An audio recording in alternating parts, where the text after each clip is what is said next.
در دایره کارهای ساختمانی بخشیده به 35 سالگی جشن استقلال دولتی جمهوری تاجیکستان در مرکز ناحیه به نام شمس‌الدین شاهین در دهات شوراباد نزد مؤسسه تحصیلات میانه عمومی رقم 2 به نام زهیر ظریف در دهه کودامن ساختمان بینای علاوگی دوآشانه عبارت از 4 صفخانه برای 120 جای نشست و یک عدد حجره کاری ادامه دارد.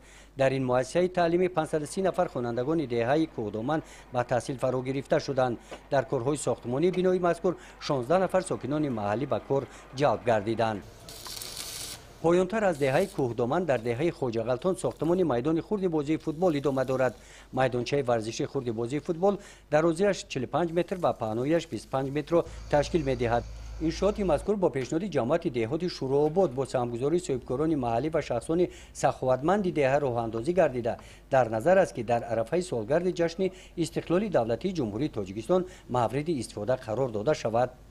بخشیده به 35 سال دولتی جمهوری تاجیکستان تا امروز در جماعت دهات 120 انشاءات به نقشه گرفته است. تا خود این دوره 56 انشاءات علاقه به استفاده داده شده.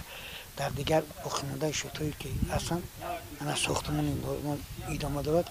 این چین با دستگیری سرمایه خارجی و دستگیری بانک آسیایی رشد امروز در 4 تا ابیکت علاوگی بخشیده به 35 سال خود در این شدن اصلی مسجد تا مکتبی در مرکز ناحیه و زالی بالو پوشیده در دهه ظلم‌آباد. این چین دو تحصیل خانه علاوگی در مکتب رقم 2 محله کودامن علاقه ساختمان این چین با دستگیری به واسطه ساکنان دهه خواجه غلطان امروز در خود دهه زالی میدانچه خودی ورزشی ساخته شده به استفاده داده شده. با استقبال جشن فرخنده ملت 35 سالگی استقلال دولتی جمهوری تاجیکستان همچنین در دهات شوراباد ساختمان بینای دوآشانه مؤسسه تحصیلات تا مکتبی در مرکز دهات ساختمانش ماه اوگوست آغاز یافت.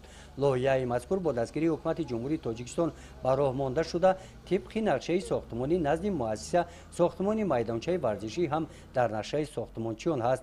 در دوره کارهای سازندگی و استقبال ارزنده از جشن‌های ملی در دیگر دهه‌های دهات شوراباد کارهای ساختمانی انشاءات‌های اهمیت اجتماعی داشته ادامه دارند. گزارش خواجه نظریف خدای نظر ظهورов از ناحیه به نام شمس‌الدین شاهین برای برنامه اطلاعاتی نوید.